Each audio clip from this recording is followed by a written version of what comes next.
Hi, it's Chatty Abbi and Jeremy. Today we're talking Batman the Animated Series again, part 3. Ooh. So when we were talking villains last time, we missed Harley Quinn. So we thought we'd just run back, talk about her real quick. Because we forgot her last time. How could we forget her? She's so memorable. I know. Well, she's in an abusive relationship with the Joker. Yep. I mean, it's not good. Not at all. He's not even nice to her. So I don't really understand why she likes him so much. Her puddin'. She decides to be a good person and reassimilate into society at one point. Mm-hmm. She tries. So... Yeah.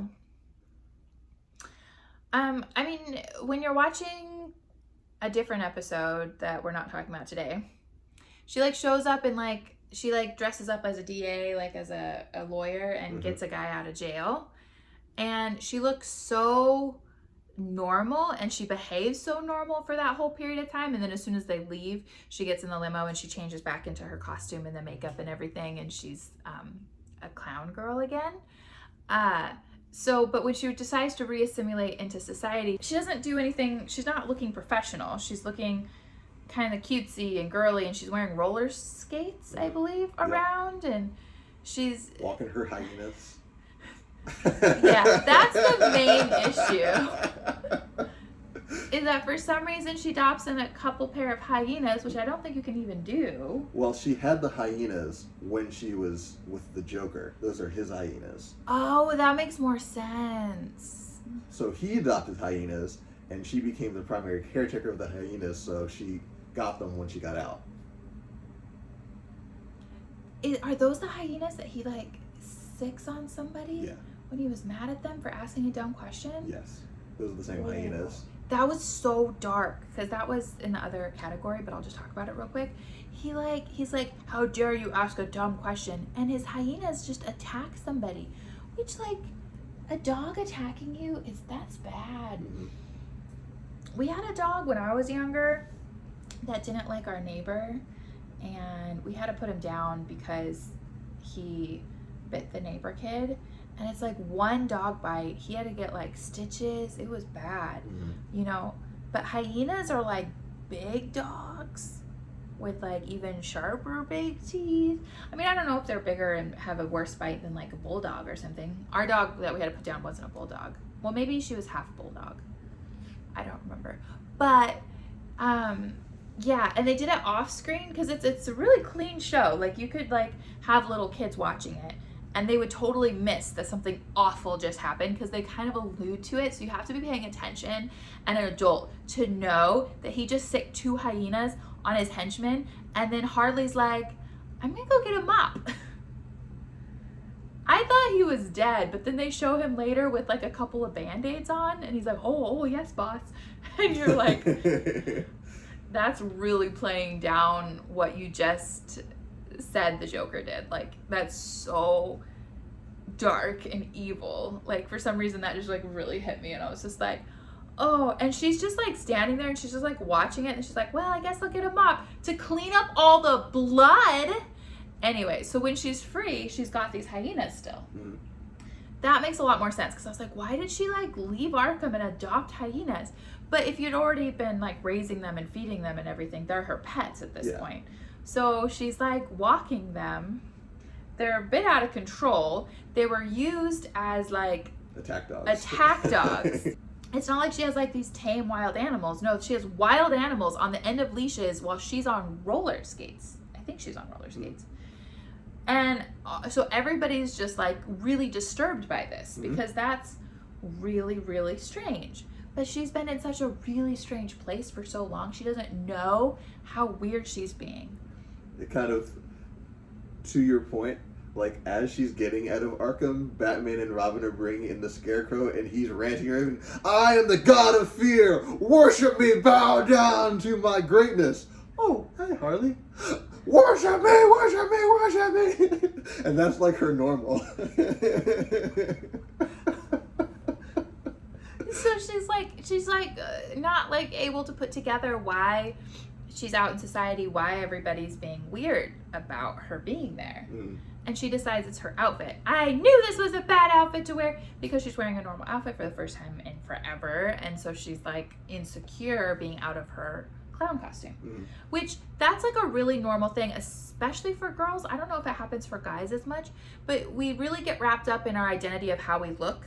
And if we have a very specific style we've been in for a long time, we feel really uncomfortable being out of that style. Does that make sense? So if, like, let's say at one point you got into wearing all black and your nails are black and you dye your hair black and you do really dark black eyeliner and it's just like white face black, like, so what's that, goth? Like a kind of a goth look. If you're really, really into that and you've been doing that for years, if all of a sudden you were to just like completely change your makeup to like a natural look and put pink on and wear like a pink dress, you'd be like, who even am I? Am I even the same person? Like, it'd be like kind of an identity, like a crisis identity. Anyway, so she decides to go buy a different outfit because that'll make it better. But she goes in with roller skates and hyenas to get an outfit in a fancy mall department store. It's where Bruce Wayne is shopping, so it's gotta be pretty high end. Yeah, like a nice place. And the service people, everybody's scared of her. Nobody really knows what to do. And they try to tell her, like, hey, it's inappropriate for you to be in here with hyenas and roller skates. Like, you shouldn't be doing that. And she doesn't hear what anybody's saying because her perception's so off. So she's like, I'm being good. And she's being incredibly inappropriate. And it's making everybody uncomfortable. She buys a dress and she just like slaps some money down on the counter. She's rolling towards the door and everybody's trying to tell her again, hey, there's an issue. I need to take the tag off the dress, right? Those little thingies. Security tags. Yeah, when you take the security tag off. And she's like, I bought it fair and square. And she goes through the thing and it beeps and then the security guard's like, let me take the security tag off. But she's not hearing what anybody's saying. She's not really in much reality about the whole situation at all. She completely snaps. She's only been out in society, like a couple of hours? It's like her first day. She kidnaps the general's daughter and steals a car and she's driving all over and she's like, I'm just gonna get out of town. Nobody will let me start over. And she's like in her own little world. Oh, and it's just all bad. And it's just crazy. Then the general brings out tanks to get his daughter back. And it just keeps going downhill real fast. I don't really remember how it ends. I think. So Batman catches her and puts her back in Arkham, and then she makes out with him. Makes out with Batman? Yeah. Man, Batman's just going around making out with everybody. Well, he didn't start that one. He just kind of looks at her, just like, he's like, watch it. Don't push it. Don't push your luck. All the girls want to make out with Batman. So, yeah, he's like, look, you can get, like, don't leave town. You can make it here and stuff. I don't know if going back to Arkham is going to really be the best plan for her at that point because that's putting her back in, like, her comfort zone. It's kind of like when you watch, The Green Mile Shawshank Redemption. I don't think I've even seen The Green Mile. That's kind of like in Shawshank Redemption where the guy who's been in jail forever gets out and he's just so uncomfortable out in society. You've seen that, right? Yeah, it's just been a while though. So remember the older guy and he gets out and he's bagging groceries and he's real depressed because he was something in jail and now out in society he's starting at the bottom and at a much older age and he doesn't know how anything works. He ends up committing suicide over the whole thing. And so it was just kind of like a really sad reflection, on the whole system. Because you're like, yay, you did it. You paid back your debt to society. But he's so conditioned and comfortable in jail and has had nothing to prepare him to go back to the real world. Anyway, so putting Harley back in Arkham is like, okay, even though her convictions have changed, her intentions have changed, she wants to be a good person, it just kind of shows... to me anyway, it just kind of shows that the whole system is just kind of broken and it's not set up to actually set her up for success to go back out into the real world. because nobody told her how any of this was gonna work, and she can't hear and she can't listen, and she's not, you know, so she immediately ends up back in crime, even with all the best intentions. Because like the biggest problem is, okay, you have to go to jail because you're choosing to be bad, and you're choosing to put people in danger and just do bad things. But it's like, well, okay, once somebody's not choosing to do that anymore, helping them stay out in society and make better choices would probably be good. Yeah. I don't know. Anyway, so that kind of whole episode made me a little bit sad because she was trying. It's really funny, but then it's also kind of sad too, because you're like, what? But then also like, oh. Going back to Arkham just doesn't seem like quite the right thing. Yeah, and the reason why that episode really stuck out to me, that was kind of the first episode where I actually started to like Harley Quinn. And it stuck out to me because I really got a pick. So once I saw the episode, it sort of gave me better perspective of everything else I'd seen in the show. And you get to see, wow, Batman really cares about these people. Like, it's not like he's just a policeman. He's also their psychiatrist. Like, he really, you know, some of them you got to give the fear of God. Some of them you just got to say, hey, you know, just calm down. We can get through this together and just be really stable. Yeah. Because, like, he treats the Riddler completely differently than he does Harley. Yeah. Because, like, Harley's kind of like, okay, you know, Commissioner Gordon, you know, give her a break. She's having a bad day. Whereas Riddler, I know you're planning something. And I'm going to find out what it is. Yeah, you're evil. I know it. Yeah. I know you didn't change your intentions. Yeah. I know you're going to do bad things. And then everyone's like, no, look, he's just making really fun toys. No, you're up to something. And it's not just that he categorizes people as evil and won't let them change. Right. Because he wants the best for Harley. And he's very, very encouraging to her as he's like stopping her from the mass mayhem and crashes and all these things that are going on, and goes, okay, look, you can do it. You can do it. Let's try again. We'll go take a rest and we'll try again tomorrow. So that was really sweet. Yeah. That was really sweet. Yeah. I feel like Harley wanting to leave town and go start over somewhere else, sometimes I feel like that would be the best move. When you get out on parole, you're not allowed to leave or go anywhere else. But it's like, I don't know if that's the best plan. Like, maybe you should transplant people into new cities when they get out, because then it's like, here's your new life. Because it's like you get out and it's like all your old patterns are still there waiting for you, all your old friends that are trouble. You know, like, she's still in the same town with the Joker who got her into this whole terrible lifestyle. You know, she's still there with her hyena pets and her whatever. Like, maybe leaving town and starting over somewhere else would be good for her. But you're not allowed to, so I don't know. And you know how you also said, I don't understand why Batman doesn't kill? This cartoon sort of got me to understand, okay, the reason why he doesn't kill is because they're all crazy, and so he wants them to get sane. To get better. Yeah.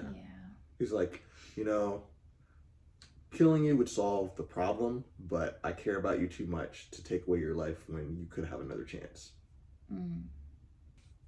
It is kind of makes me feel a little dark when I'm like, how come Batman doesn't just kill these people? Yeah. But especially in like the Dark Knight with the Joker and stuff, it's like the world just seems like a better place without that psychopath. You should just kill him. Because he puts him in jail, and then he puts a bomb inside of somebody's stomach, and he's killing. So many people die around the Joker, and it just seems better to me if he would be dead. I mean, it's also just the fact that once Batman makes a decision, he doesn't change it. So it's that too. Yeah. But the motivation behind that is Hacksaw Ridge. So kind of like Hacksaw Ridge. Like, I've made a decision that I'm not going to use a gun, and no one can make me change that decision, no matter what. I'm not going to kill anybody. Yeah. But I have to go to war and help our country. The same thing with Batman. Yeah. Even if I hate this guy, even if this is the most evil man in the world, I made a decision I'm not going to kill, and I will not change it. Yeah. Well, it would be a lot to put on Batman to have him kill the Joker. So the next person we have is the Scarecrow. Yes. What did you think of Scarecrow? I thought he was a complete psychopath. Yeah. And he's like, they show him experimenting on people going, oh, I'm making them afraid. And it reminded me of a serial killer I'd seen in a cop show where he liked to scare people to death. he was a psychiatrist, which is exactly like the Scarecrow. And he would learn about people's fears, and then he would chop them up on drugs so that they would have amplified fear, and then he would put them into their fear place, and they'd be so afraid that it would kill them, because you can actually die from an overload of the chemicals in your brain that you're just so scared you just die.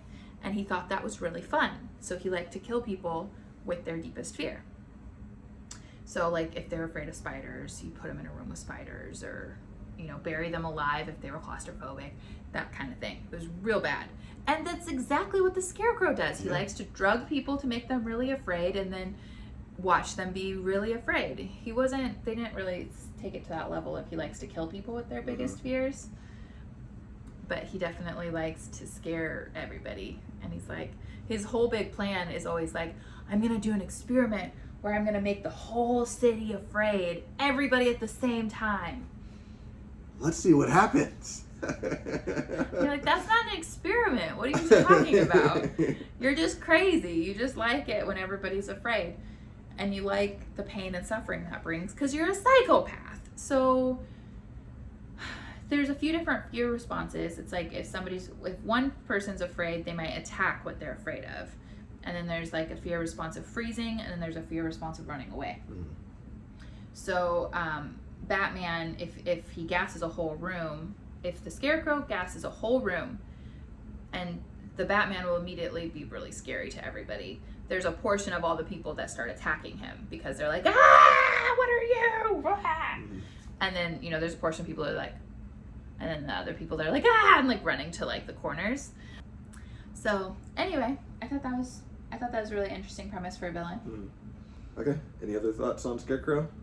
I liked him better, I think, than I did in The Dark Knight. I don't think I liked the Dark Knight one very much. I really liked the Joker in The Dark Knight, but I don't know if I liked any of the other villains. I liked Two-Face in The Dark Knight. Oh, yeah. Yeah, they did a good job with that one. Are you talking about all three movies or just specifically The Dark Knight? All three movies. I like that series. Ra's al Ghul in Batman Begins, and I like... Oh, he's like that ninja guy, right? Yeah. Oh, yeah, he was all right. And I like the Joker, and I like Two-Face, and... yeah, I didn't really like anybody in The Dark Knight Rises. I thought Bane's voice was really funny. I think, yeah, I didn't like what they did with Bane at all. I was like, who is this guy with the weird face? And didn't make any sense. Is Bane in the cartoon still? Oh, I haven't seen him. Anyway, so that's what I thought about the Scarecrow. Actually, you have seen Bane in the Batman. So Bane was the really big guy that was taking the serum to make his muscles bigger. Oh, and I had a really big problem because she kept showing up to the little Batgirl kept showing up. Well, actually, Joker. So you saw the episode where Joker stole Bane's venom. Oh, that's what that one is. But Bane was basically the same thing as Joker in the episode. It makes him look really, really scary. Yeah. A muscle building Joker, like that's what we need in our world. So next we have the Mad Hatter. I really enjoyed him. I think I would say I like him better than Scarecrow. Yeah. It was fun to watch Batman battling with his fears, though. Actually, going back to the Scarecrow for a minute. His dad telling him he's a failure, and him seeing different things or seeing people dying while he's trying to fight and stuff. Is that also the one where he ends up as a prisoner in Arkham because he's seeing things? Yeah. Yeah, that was like such a cool twist where they're like, okay. You're crazy. You need to calm down. When you calm down, we can talk. No, this city's about to be bombed. It's gonna be bad. Did you call the police? I need to talk to them. Okay, Mr. Batman. Whatever you say. I forgot that had happened in those episodes. I really liked that. That was pretty cool. But that didn't happen. It happened because of the Scarecrow, but yeah. Not exactly related to the Scarecrow. So I thought that was really interesting because he is kind of on the edge of sounding crazy all the time. So that was really funny. And he was seeing things. And he's all in a straitjacket, locked up. It's really lucky they didn't take his hat off. I was like, why would they lock him up and not take his cape and cowl? It's part of his delusion. they explain it, so that made it work. That made it work for me. Mm-hmm. They at least had some sort of plausible explanation. We can't take it away. He'll have a complete mental break if we take it away. And I was like, oh, there you go. Mm-hmm. They kept his secret identity intact and had him locked up in Arkham. That's really cool. Yeah. It was interesting to see what he's scared of too, you know, because it's like different than what the average person would be scared of. Yeah, you're like, out of everything you face every day, you're scared that your dad would be disappointed in you, you know, like kind of thing. Mm-hmm. And of course, he had somebody tell him, your dad would be disappointed in you, Wayne, right at the beginning of the episode. That guy was so rude. Like, some scientist dude. And you're like, well, what do you even know? What are you even talking about? Just go away. You don't know me. You don't know my life. So I really enjoyed the Mad Hatter. I thought that was really fun. His mind control thingies. Mm. Simply a wonderland. And he's obsessed with Alice in Wonderland. So then that kind of makes sense where his whole like name came from and everything else. So that was cool. That was cool. Mm. I enjoyed that. What do you like about the Mad Hatter? I don't know. I just think he's really funny. Every line he says I find hilarious. He looks so funny. He's got like weird teeth. He only has upper teeth. I also like how he switches between being very light and whimsical to getting really dark just on the drop of a dime. Oh, I love his... Oh, Alice, let's go for some tea. Alice, please come with me. You're absolutely looking darling, my love. Hey, buddy, give us your wallet. Oh, please, go throw yourself a bitch and murder yourself. Let's go, Alice. I liked how he said, go jump in the lake or the river. And the guys start climbing to the highest point on a bridge and are going to commit suicide. And I was like, they could have jumped in any river. What did they need to do that for? He's mind controlling them. Yeah, but I realized it's mind control. And so it was whatever he was picturing when he told them. And so he was picturing like killing these thugs. Yeah. In that moment. And so Batman, of course, had to go save them. I also thought it was really funny. Oh, you know, I've been released from Arkham and I'm going straight. This is my retirement from crime. All I wanted to do was just go off into an island and bask in my greatness. But you know, Batman, islands cost money. Even little ones. Millions of dollars. I had to mind control every rich person in Gotham to get $100 million to buy my island so I could retire from crime. Why are you pursuing me? I just wanted to create my own wonderland. That one was funny because like at first it's all about the girl. Yeah. Who's engaged to another guy. Well, she is halfway through the episode because first she's just dating him. Yeah. But her name is Alice, so she's irreplaceable. How's he ever going to find another blonde girl that he likes whose name is Alice? What is he going to do? And the second one, he's all about like getting money. No, the second one is about he puts Bruce in his dreamland where he's married to Catwoman and his parents are still alive and he's successful and somebody else is Batman. Yeah. Right, I kind of had a problem with that one. Mm-hmm.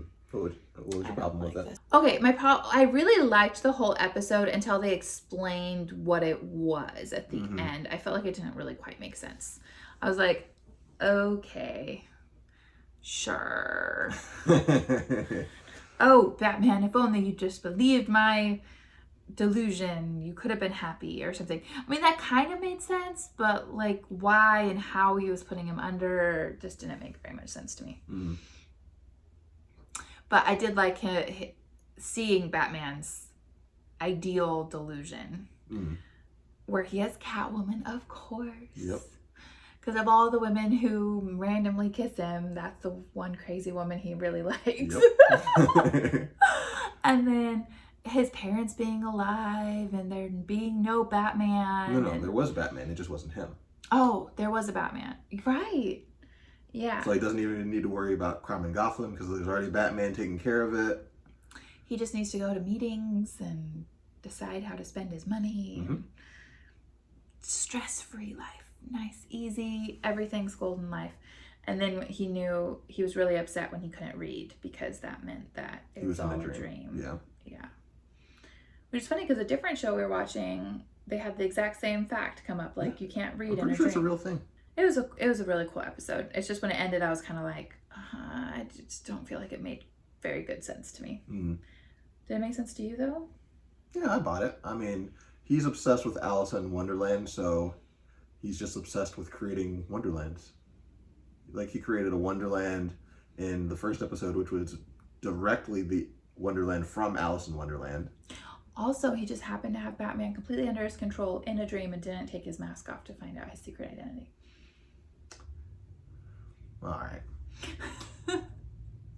Well, it's a superhero show. Gotta suspend belief at some point.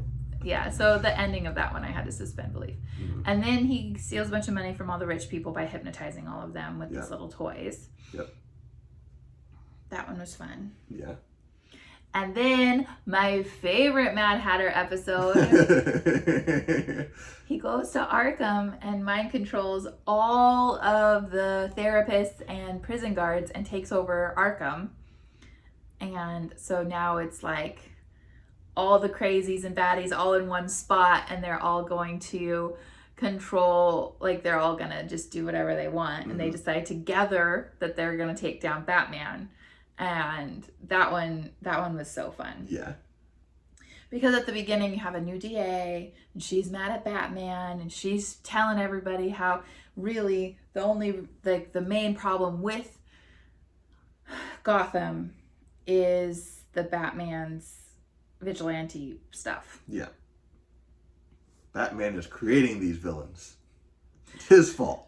And then she goes and has to deal with all the villains at once while being at their mercy. And then she changes her tune pretty quick. Oh, yeah. Well, she was tasked with being Batman's defense lawyer. Yeah.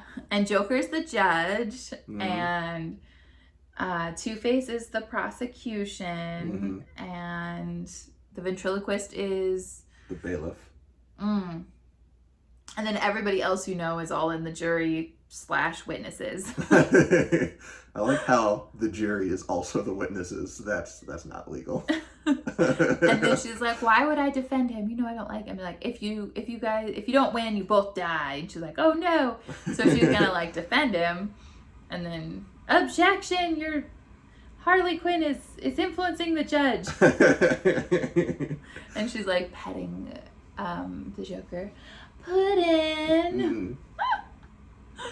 It was really fun. So then watching them go through their whole little circus routine, it was just a really funny, lighthearted episode. And then the woman at the end's like, oh, y'all are crazy. I mean, you might not be wearing the exact same outfits you're wearing now if it wasn't for Batman. Like, it probably would have turned out differently without Batman.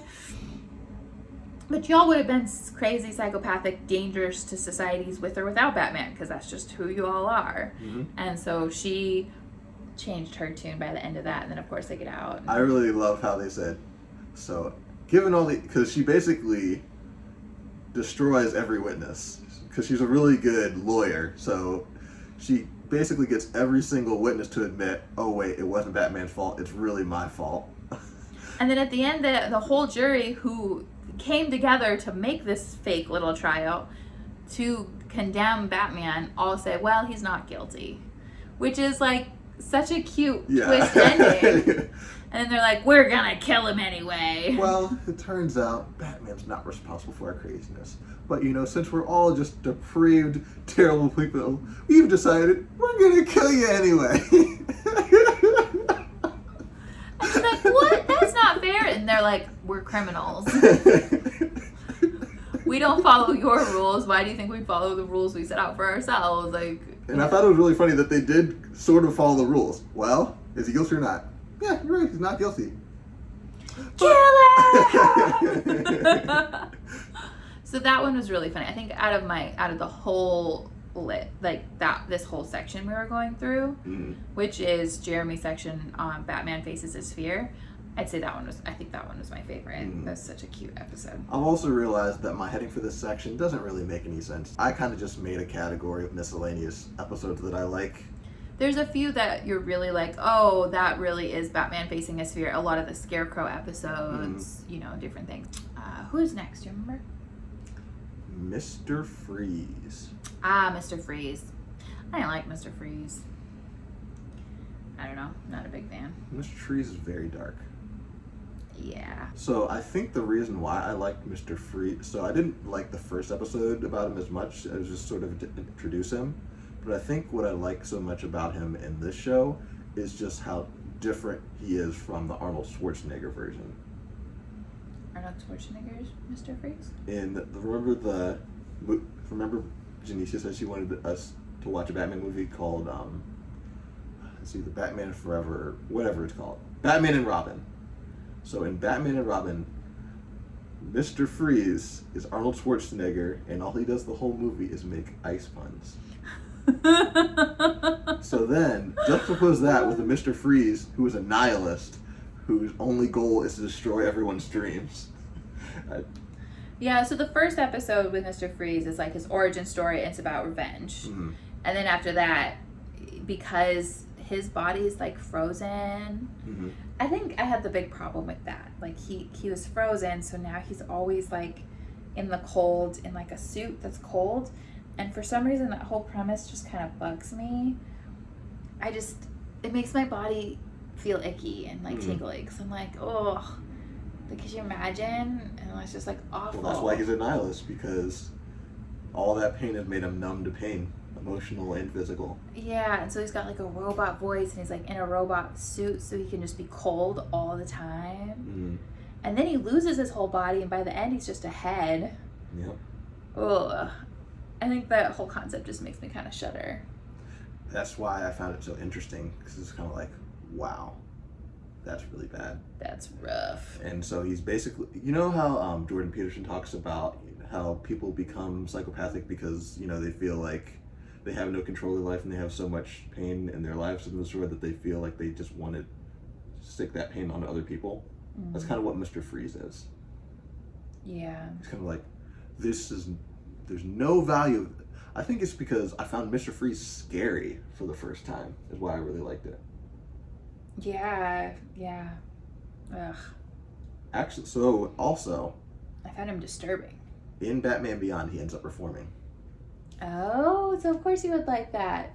Jeremy loves it when heroes have a redemptive storyline. But that's technically not within the context of this video, so we'll get into that later.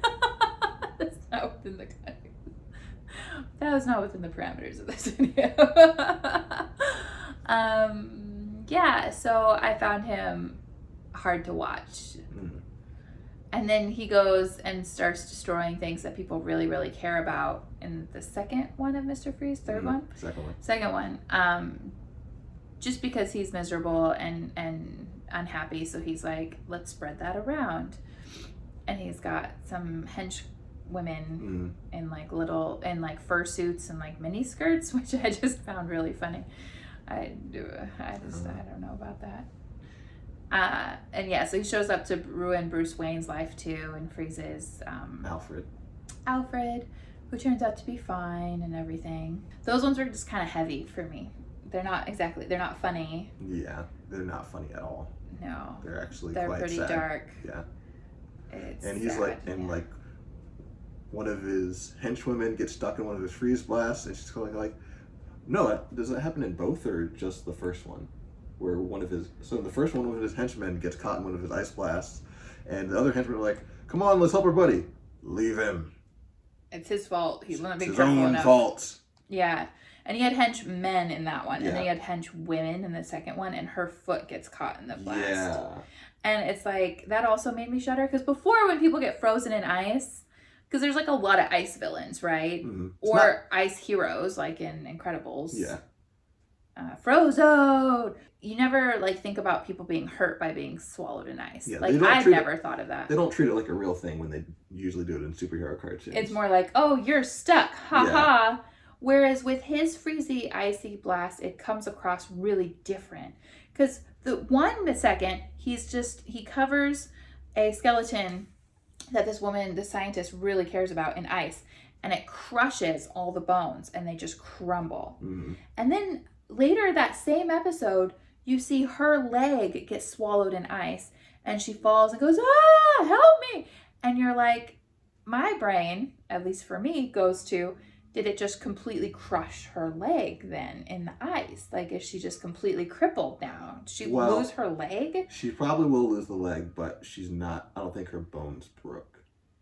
I think she'll have to lose the leg just because it's like frozen beyond repair. It's like completely just like... Yeah. Because like Alfred got frozen too, but like Batman can save him because... He's got a chemical bath. Yeah, and like it was like a whole process to save him from the ice. I think that's what makes it so much more realistic for me. Mm-hmm. And then I don't like it being all that realistic. Yeah. Because they go through the steps on how to save somebody from the ice. And it's really in-depth and complicated and hard. And then you're like, oh, and he just freezes people who've been working for him and leaves them. He just doesn't care about life or anything. And he's just so far beyond having emotions or compassion Mm-hmm. that you're like, I don't understand why he's keeping himself alive at this point. It seems like it'd be better if he just died. Well, it's kind of dark. He also can't, he could die by just not being in the cold, but if he's in the cold, he can't really ever die. He's kind of immortal too. Well, yeah, except his body completely disintegrates. That's true. So it's like he's immortal, but also he's just like losing body parts. Yeah. Which is also probably why he has no compassion for other people losing a leg. Yeah, whatever, you lost a leg. Like, Yeah. I lost my whole body. I'm fine. You know? That's basically just like, you lost your painting that you spent 30 years on. I lost my wife that I spent 30 years on. Yeah. Get over it. It's dealing with such dark stuff that Yeah. it's kind of, those are kind of hard. Mm-hmm. Yeah. All right. What's next? So there's also the episode where Commissioner Gordon gets hurt. Oh, yeah. So that one was really heavy as well. Mm-hmm. Commissioner Gordon is shot and he is in the hospital and it doesn't look good. And then Batman just wants to quit and doesn't want to do anything anymore. And everybody's like, look, you can't quit right now. The guy who shot him is coming back for him. It's really bad. And he does come in the nick of time to like save Commissioner Gordon's like actual life. Mm-hmm. So that's really good. But it was kind of fun to watch Batman go through such a big internal struggle. Yeah, because the episode kind of starts off with him seeing the Penguin just got out of jail again. And he just like throws the paper down like, Alfred, why am I even doing this? Yeah, and it's the anniversary of his parents' death Yeah. because he's going to put flowers on their grave. And, you know, he's dealing with some low-life crook who's beggar guy. Mm-hmm. And he gets caught up in that for too long. And then he's late to this other thing. And then Commissioner Gordon gets shot and he's like really badly off. And it's just like, I can't do this anymore, Mm-hmm. you know? So it's also a really dark, heavy episode, but like I actually really like this one. There's hope in this one. Yeah. Because you get to see he puts the little beggar kid back on the right track, and that's kind of what inspires him to continue being Batman. Because the beggar kid's kind of like, yeah, I'm sure you get told all the time that all the work you do is really important, but you know, I just wanted to say thanks. Probably doesn't mean anything to you though. See you later, Batman. I'm gonna go home. I'm gonna do the right thing. You know, I don't want to be this anymore. And you're just like, Batman's like, oh, one. I got one victory Yeah. of just a whole day of just awful. Yeah. And that was really good. And Batman just wins so easily so many times. It was kind of cool to see him really struggling. Mm-hmm. Well, that's what he even said. That he's kind of like, you know, I win the battles, but I'm losing the war. Like it doesn't look like there's an end in sight. Yeah. So you really feel for Batman, but it's really good. It's really good. I like that one. Yeah. Yeah, I think that was my favorite one in this whole section. You like it better than the court case one? I mean, it's a close call for me, but I think I like the court case a little bit better, just because while being pregnant, I'm just like really sensitive. Mm-hmm. So I like the humorous ones. I like humor a lot right now. It's kind of what I'm into. Well, I was watching I Am the Night, and I watched it a year ago, and I watched it again now, and I started tearing up again. And I'd already seen it before. It is very emotional. Yeah. They did a good job with it. There's just some really good writing on this show. Mm-hmm. If you haven't seen it, it's been spoiled for you now. You should watch it. Definitely. I was talking to my mom. My mom saw Jeremy's first video on this about why it's his favorite Batman cartoon and why everybody should watch it. And she started watching it, and she says she's been really enjoying watching it. Mm-hmm. And our nephew's gotten really super into it. He's 4. He'll be 5 here pretty soon, huh? Yep. Yeah, a couple months.